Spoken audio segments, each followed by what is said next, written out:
Good morning students. Class 12 में बेटा chapter आपका है जैव अणु। बेटा आज हम पढ़ेंगे जैव अणु के बारे में, इंट्रोडक्शन का पढ़ेंगे। क्या होता है जैव अणु, क्या होता है, उसमें से कैसे प्रोसेस होता है और हमारी लाइफ कैसे चलती है, कैसे सर्वाइव करती है और हमारी लाइफ को सर्वाइव करने के लिए क्या क्या चीजें इंपॉर्टेंट होती है हमारी लाइफ में, और उन चीजों से जो भी हमारे बॉडी में रासायनिक क्रिया होती हैं या विशिष्ट रिएक्शंस होती हैं, उन सबको चलाने के लिए कैसे वर्क करना होता है हमारी बॉडी को, और उस सबको चलने के लिए क्या क्या इंपॉर्टेंस होता है, उन सब की बात करेंगे। तो बेटा सबसे पहले अगर बात करें हम जैव अणु की बात करें तो सबसे पहले जैसे मान लीजिए हमारी बॉडी होती है, उस बॉडी में से हमारी बॉडी को चलने के लिए कुछ विशिष्ट रासायनिक अभिक्रियाएं होती हैं, रासायनिक रिएक्शंस होती हैं। उन सभी रिएक्शंस को हम लोग बोलते हैं मेटाबॉलिक रिएक्शंस बोलते हैं, उपापचयी अभिक्रिया बोलते हैं, या इन्हीं अभिक्रियाओं को बोलते हैं जैव रासायनिक अभिक्रियाएं बोलते हैं। तो ये बड़ा रिएक्शंस होती हैं, ये किस तरह से हमारी बॉडी में वर्क करती है। तो जो रिएक्शंस होते हैं उनके बीच में एक साम्य, एक इक्विलिब्रियम स्टेबल होता है, एक इक्विलिब्रियम स्थापित हो जाता है। उन इक्विलिब्रियम के माध्यम से हमारी पूरा जो बैलेंस है, हमारा पूरी बॉडी है, जो बॉडी के कैरेक्टर्स है, पूरा एक बैलेंस बना रहता है। उस तरह से हमारी लाइफ बेटा ये चलती रहती है। जैसे मान लीजिए इस हमारी लाइफ में जो इक्विलिब्रियम बना होता है, साम्य बना होता है रिएक्शंस का, उन रिएक्शंस में अगर मान लीजिए थोड़ा सा डिसबैलेंस हो जाता है, अगर कुछ भी कम ज्यादा हो जाता है मान लीजिए कह सकते हैं, या कुछ भी डिसबैलेंस होती रिएक्शंस होती हैं, तो उनके थ्रू हमारी लाइफ में डिस्टर्बेंस पैदा होते हैं और एटलीस्ट इंसान की मृत्यु हो जाती है। मीन्स कह सकते हैं उन सारी रिएक्शंस का बंद होना, डिस्टर्ब होना। अगर डिस्टर्ब हो रही है तो कहीं डिस्टर्ब हो रही है तो हमारी लाइफ में नुकसान होता है, हमारी लाइफ वहीं से एंड हो जाती है, एक्सपायर कर जाता है इंसान।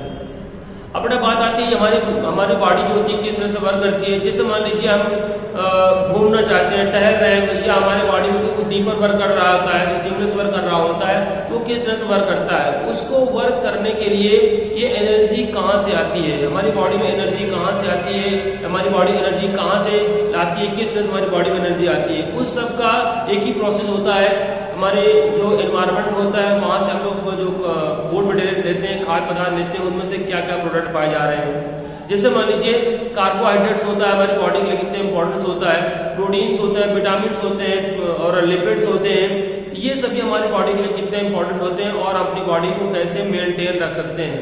ठीक बेटा, तो इस चैप्टर के अंदर हम लोग पढ़ेंगे कार्बोहाइड्रेट्स पढ़ेंगे। कार्बोहाइड्रेट्स कितने टाइप्स के होते हैं, कार्बोहाइड्रेट्स, उन कार्बोहाइड्रेट्स के नेम क्या होते हैं और नेम क्यों होते हैं, कार्बोहाइड्रेट्स किससे मिलकर बने हुए होते हैं, उनमें से कार्बन, हाइड्रोजन, ऑक्सीजन कितनी परसेंटेज मात्रा होती है, उन सभी चीजों के बारे में इस चैप्टर में हम पढ़ेंगे।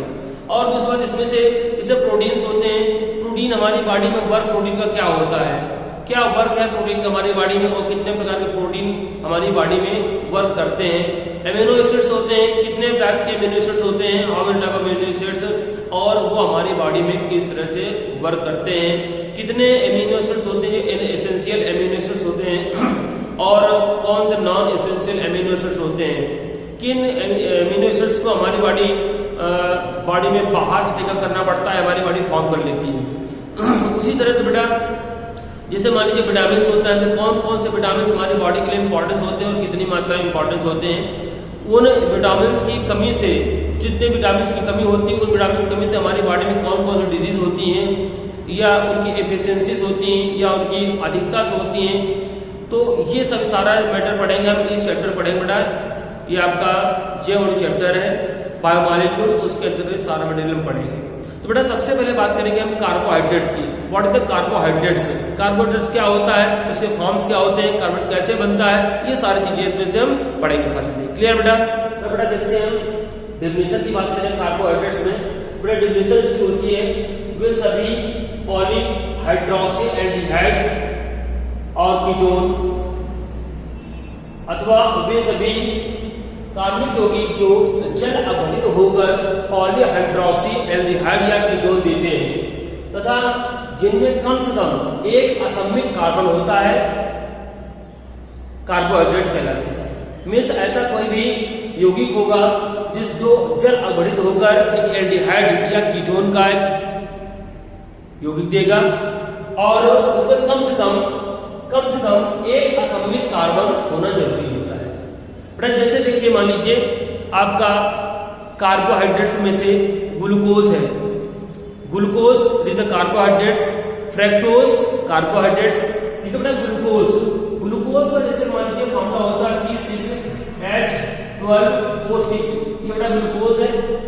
ठीक है, और फ्रैक्टोज बेटा होता है C6H12O6 फ्रैक्टोज है। इसी साथ बेटा glucose, fructose, sucrose, maltose, starch, ये सभी बेटा होते हैं कार्बोहाइड्रेट्स होते हैं आपके। और इनमें से फंक्शनल ग्रुप कौन सा होता है बेटा? फंक्शनल ग्रुप होता है इनमें से एल्डिहाइड या कीटोन होता है। एल्डिहाइड फंक्शनल ग्रुप होता है या तो होता है कीटोनिक होता है। जैसे मान लीजिए आपका ग्लूकोज एंड फ्रक्टोज है बेटा, ग्लूकोज एंड फ्रक्टोज में क्या होता है? ग्लूकोज का जो केमिकल फार्मूला होता है C6H12O6, उसी तरह से फ्रक्टोज होता है C6H12O6। अब देखो बेटा, ग्लूकोज और फ्रक्टोज में फार्मूला दोनों का सेम होता है, बट डिफरेंस क्या होता है? कैसे पहचानते हैं कौन सा ग्लूकोज है, कौन सा फ्रक्टोज है? फार्मूला दोनों का सेम होता है, दोनों को फार्मूले से पहचाना नहीं जा सकता है, इसलिए उनके स्ट्रक्चर की बात करेंगे। स्ट्रक्चर से हम ग्लूकोज और फ्रक्टोज में विभेद कर सकते हैं, अंतर दिखा सकते हैं किस कैसा अंतर होता है, क्यों इसको बोला गया है ग्लूकोज और क्यों बोला गया है फ्रक्टोज। देखो बेटा, जैसे कि मान लीजिए ग्लूकोज और फ्रक्टोज में क्या डिफरेंस होता है? ग्लूकोज बेटा जो ग्रुप होता है, फंक्शनल ग्रुप होता है, वो आपका एल्डिहाइड ग्रुप होता है, और जितना फ्रक्टोज होता है, फ्रक्टोज में से जो ग्रुप होता है वो होता है बेटा कीटोनिक ग्रुप होता है। ग्लूकोज में एल्डिहाइड ग्रुप प्रेजेंट होने के कारण ही उसे एल्डोज नाम दिया गया है। क्या नाम दिया गया है? एल्डोज। एल्डिहाइड से एल्डोज बना हुआ है, और फ्रक्टोज बेटा है उसमें से पाया जाता है आपका कीटोनिक ग्रुप होता है, इसलिए उसका नाम दिया जाता है कीटोज नाम दिया गया है। दोनों डिफरेंस पता चला। एल्डिहाइड ग्लूकोज में बेटा एल्डिहाइड ग्रुप प्रेजेंट होने के कारण उसे एल्डोज नाम दिया गया, और फ्रक्टोज में कीटोज मींस कीटोनिक ग्रुप प्रेजेंट होने के कारण उसका नाम दिया गया है कीटोज नाम दिया गया है। क्लियर बेटा? अब आइए स्ट्रक्चर की बात करते हैं। देखिए बेटा, स्ट्रक्चर क्या होता है उसका? स्ट्रक्चर में से ग्लूकोज और फ्रक्टोज में डिफरेंस समझने के लिए हम स्ट्रक्चर देखते हैं। स्ट्रक्चर देखिए बेटा क्या होता है, हमने बताया आपको जो ग्लूकोज होता है उसमें से एल्डिहाइड ग्रुप प्रेजेंट होता है। ठीक है, CHO, ये हमारा CHO ग्रुप प्रेजेंट है, तो ये हो जाएगा एल्डोज। और इसी क्रम में देखते हैं बेटा, यहाँ पर देखिए ये है CO ग्रुप, मींस इसको हम इस तरह से नोट कर सकते हैं, CO मींस कार्बन के साथ डबल बॉन्ड अटैच होता है, कीटोनिक ग्रुप होता है। अगर कीटोनिक ग्रुप प्रेजेंट होता है तो उसे बेटा हम बोलते हैं कीटोज मींस फ्रक्टोज। अब देखिए बेटा, यहाँ पे क्या होता है? कार्बन है 1 2 3 4 5 6 कार्बन है। हाइड्रोजन यहाँ पर है 1 2 3 4 5 6 7 8 9 10 11 12 यहाँ पर है आपके हाइड्रोजन है, और 6 आपके कार्बन होते हैं। और बेटा हाइड्रोजन ऑक्सीजन कितना होता है? 1 2 3 4 5 6 यहाँ पर ऑक्सीजन है। क्लियर बेटा? अब देखिए यहाँ पर जो फ्रक्टोज का फॉर्मूला होता है उसे क्या नाम देंगे? फ्रक्टोज बेटा यहाँ पर देखिए कार्बन 1 2 3 4 5 6 यहाँ पर कार्बन है। हाइड्रोजन कितना बेटा? 2 3 4 5 6 7 8 9 10 11 12 यहाँ पे 12 यहाँ पर भी हाइड्रोजन है, और ऑक्सीजन बेटा 6 है 1 2 3 4 5 6 यहाँ पर बेटा ऑक्सीजन। अब देखिए इसका फॉर्मूला अगर देखिए यहाँ पर बेटा, इसका फॉर्मूला क्या होता है? C6H12O6 यहाँ पर भी है, और इसका फॉर्मूला होता है C6H12O6, इसका फॉर्मूला होता है बेटा। दोनों का ये फॉर्मूला सेम होता है, बट डिफरेंस किसमें रखा गया? जो फंक्शनल ग्रुप होते हैं, एक में एल्डिहाइड और दूसरा कीटोनिक ग्रुप, इसका नाम दिया गया है ग्लूकोज।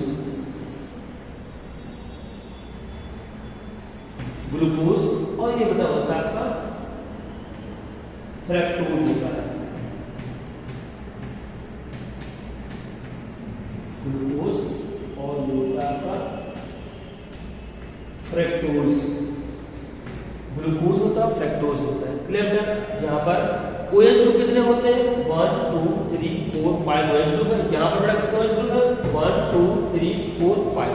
इसी तरह से ये जो आपको कार्बोहाइड्रेट्स में सिर्फ हम देख रहे हैं ग्लूकोज और फ्रक्टोज को देख रहे हैं, लेकिन इसी क्रम में बेटा यहाँ पे होता है सुक्रोज भी होता है, माल्टोज भी होता है, उनमें से फॉर्मूले सेम होते हैं। जैसे बेटा सुक्रोज है, सुक्रोज का फॉर्मूला होता है आपका C12H22O11।